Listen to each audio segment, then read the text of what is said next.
বিসমিল্লাহির রহমানির রহিম। Hello my lovely viewers, আসসালামু আলাইকুম। কেমন আছেন সবাই? আশা করি ভালো। আজকে আরেকটি নতুন ছোট্ট ব্লগ শেয়ার করতেছি। আজকে সেহরির জন্য 4টা আইটেম রান্না করব, সেটা আপনাদের সাথে শেয়ার করব। আর ফুলগুলো দেখতে এত বেশি সুন্দর লাগতেছিল, আপনাদের সাথে সেজন্য শেয়ার করলাম। আজকে চিকেন রান্না করতেছি, শাক দিয়ে তন্ন রান্না করব, তন্ন মাছ যেটা, আর এখানে বাঁধাকপি দিয়ে চিংড়ি রান্না করব, আর চিংড়ি মাছ ভর্তা করব, শাক ভাজি ভর্তা আর মাংস।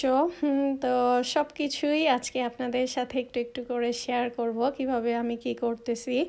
তো মাংসটা এই যে কষিয়ে তারপরে পানি দেব, এখনও কষানো হয় নাই।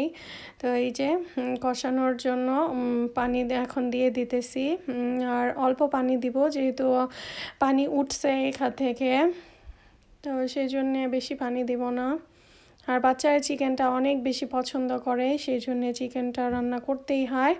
আর বাচ্চারা যেহেতু রোজা রাখে, সেই জন্য সেহরিতে শাক ভাজি ভর্তা একটা মাংস তো লাগবেই। আর আলিফ আলিয়া ভাজি শাক এগুলো পছন্দ করে, তারা খেতে পছন্দ করে, তাই আমি রান্না করতেছি। আর আমার হাজব্যান্ডও একটু পছন্দ করে।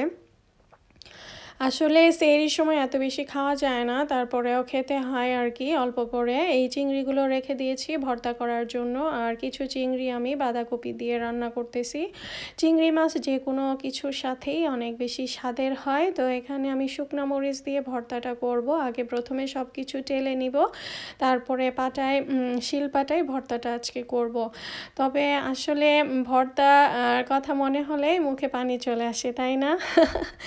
আসলে সেহরির সময় একটা ভর্তা থাকলে ঝাল ঝাল একটু মুখে ভালো লাগে, ঘুম থেকে উঠেই আসলে খেতে ইচ্ছে করে না, সেজন্য একটু ঝাল ঝাল হলে মুখে তাহলে একটু খেতে ভালো লাগে। এখানে রসুন পেঁয়াজ দিয়ে দিতেছি, যেহেতু অল্প চিংড়ি মাছ সেজন্য অল্পভাবেই করতেছি। আর ভর্তা তো আমি আর আমার হাজব্যান্ডই খাবো, আর কেউ খাবে না, সেই জন্যেই অল্প করে করতেছি।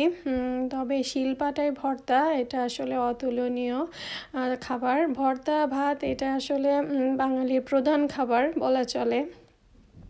এখন আমি চিংড়ি মাছগুলো এই সাইড দিয়ে দিতেছি, পরে একটু পোড়া পোড়া হলে উঠিয়ে নেব। তো চিংড়ি মাছগুলো বেশ পরিষ্কার করে নিয়ে আগেই ধৌত করে রেখে দিয়েছিলাম আমি, এই আর কি।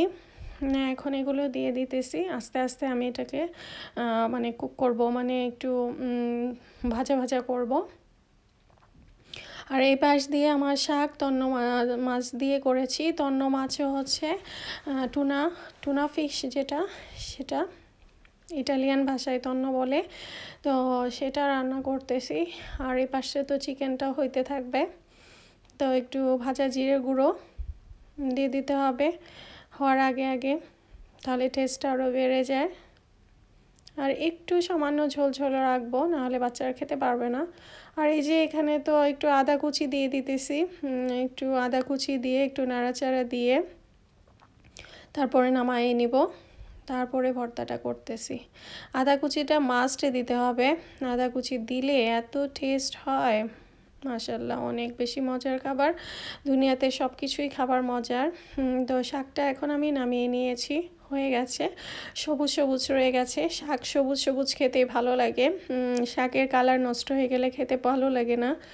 আর এখন এই যে শিলপাটায় নিয়ে নিয়েছি, এখন আমি আস্তে আস্তে বাটা শুরু করব। এই যে এখানে এগুলো নামিয়ে নিয়েছি, আর এই যে দেখতে পাচ্ছেন আস্তে আস্তে শিলপাটা দিয়ে এভাবে করে নেড়ে চেড়ে ভর্তাটা করতে হবে। এখন এই যে শুকনো মরিচ নিয়ে নিয়েছি, শুকনো মরিচে ভর্তা বেশি মজা হয়। লবণ দিয়ে দিলাম পরিমাপ মতো। কে কে রোজার সময় ভর্তা দিয়ে ভাত খেতে বেশি পছন্দ করেন কমেন্ট সেকশানে জানাতে পারেন। এই যে দেখতে পাচ্ছেন স্বাদের ভর্তা। এখন আমি ধনেপাতা দিয়ে দিতেছি, আর এটার সাথে সরিষার তেল তো মাস্ট দিতেই হবে। দেখতে অনেক লোভনীয় হয়েছে, মাশাআল্লাহ। তো সেহরির সময় খেয়েছি, তখনও অনেক বেশি ভালো লেগেছিল আসলে খেতে। আর একটু আঠালো আঠালো হয়েছে, মাছের পরিমাণটা একটু বেশি হয়েছিল। আর খেতেও মাশাআল্লাহ অনেক বেশি ভালো হয়েছে। আর এই বাটা মোচা যদি ভাত খেতে পারতাম তাহলে মনে হয় বেশি ভালো লাগতো। আসলে রোজা রেখে খাওয়া যাবে না, পরিমাপ মতো সব কিছু চোখের আন্দাজে দিয়ে দিয়েছি। শিলপাটায় ভর্তা চিংড়ি মাছের। তো আজকে 4টা আইটেম করলাম, 4 আইটেম। তো ডেলিশিয়াস ছিল, খেতে অনেক বেশি মাশাআল্লাহ মজা হয়েছিল আলহামদুলিল্লাহ। সবার রোজা তো শেষের দিকে, রোজা কেমন যাচ্ছে? সামনে তো ঈদ আসতেছে। এখন আমি প্লেটে নামিয়ে নিব। এই যে অনেকে সুন্দরভাবে পরিবেশন করে, আমি যেভাবে মানে বাসায় একদম ন্যাচারাল সেটাই আমি পরিবেশন করলাম। শাকটা সবুজ সবুজ রেখেছি, বাঁধাকপি দিয়ে চিংড়ি মাছ ভর্তা, আর হচ্ছে এখানে চিকেন। এই 3 পদের রান্নাটা এখানে রেখে দিয়েছি, আর চুলায় আমি চিকেনটা রেখে দিব। বাচ্চারা নেই তো, খাবে আর কি পরে। কেমন হয়েছে রান্নাগুলো সেহরির জন্য?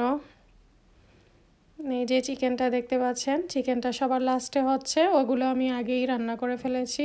এই যে চিকেনটাও মাখা মাখা হয়ে আছে ঝোলে। তো ভালো থাকবেন, আল্লাহ।